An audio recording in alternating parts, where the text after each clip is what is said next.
Et pour parler de cette rencontre entre le chef de la diplomatie marocaine et son homologue sénégalaise, nous sommes en direct depuis Dakar avec Bakary Samb, directeur régional du Timbuktu Institute. Bonjour. Bonjour. Alors, le chef de la diplomatie marocaine s'est entretenu avec son homologue sénégalaise, Yassine Fall, à Banjul. Alors, comment le nouveau gouvernement sénégalais envisage de renforcer ses relations bilatérales avec le Maroc ? Oui, absolument. Rappelons que M. Nasser Bourita était présent à l'investiture de son Excellence le président Bassirou Diomaye Faye, accompagné du Premier ministre marocain M. Hanouch. Et je crois que cette rencontre-là en Gambie entre en droite ligne de la nature des relations privilégiées entre les deux pays. Et je crois que ça a été l'occasion d'une première tête-à-tête qui, à mon avis, sera riche d'échange au regard de l'enjeu des relations entre le Sénégal et le Maroc, cet axe Dakar-Rabat, qui est un axe stratégique dans la diplomatie marocaine, mais aussi dans la consolidation des liens entre le Maroc et ses pairs subsahariens. Alors, en parallèle, Nasser Bourita a tenu des échanges en prélude au sommet de l'Organisation de la coopération islamique, prévu les 4 et 5 mai à Banjul. Quels seront les enjeux de ce sommet dont le coup d'envoi sera donné demain ? Oui, ce sommet qui se tient à un moment très important, accueilli pour la première fois par la Gambie aujourd'hui, et dans une région ouest-africaine où les pays sont confrontés à des crises multidimensionnelles. Mais aussi la Oumma islamique, de manière générale, est confrontée à différentes problématiques auxquelles il faudrait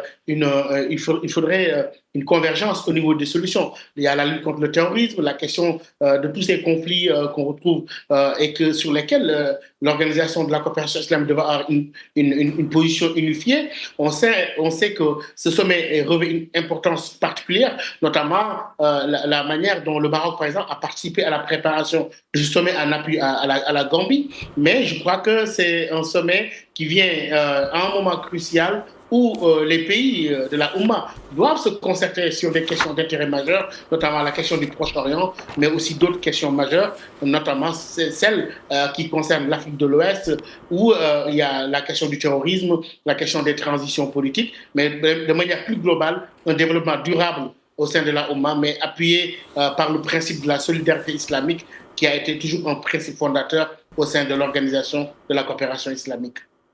Alors, Président, est-ce qu'on pourrait parler ou revenir plutôt sur l'initiative atlantique lancée par Sa Majesté le roi Mohammed VI pour favoriser l'accès des États du Sahel à l'océan Atlantique? À votre avis, lors de ce sommet, les initiatives en faveur de ce projet seront discutées également?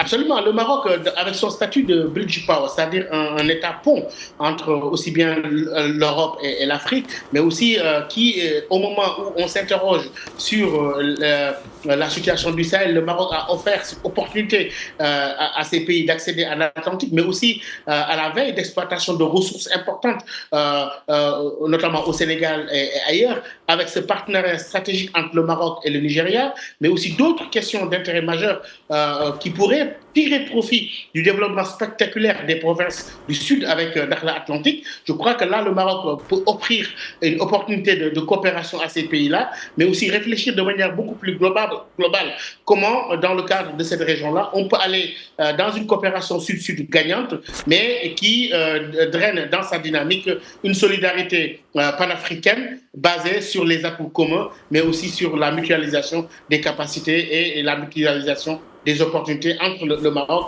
et le reste de ses pairs ouest-africains. Eh bien, merci Bakary Samb pour toutes ces précisions. Je rappelle que vous êtes directeur régional du Timbuktu Institute. Merci.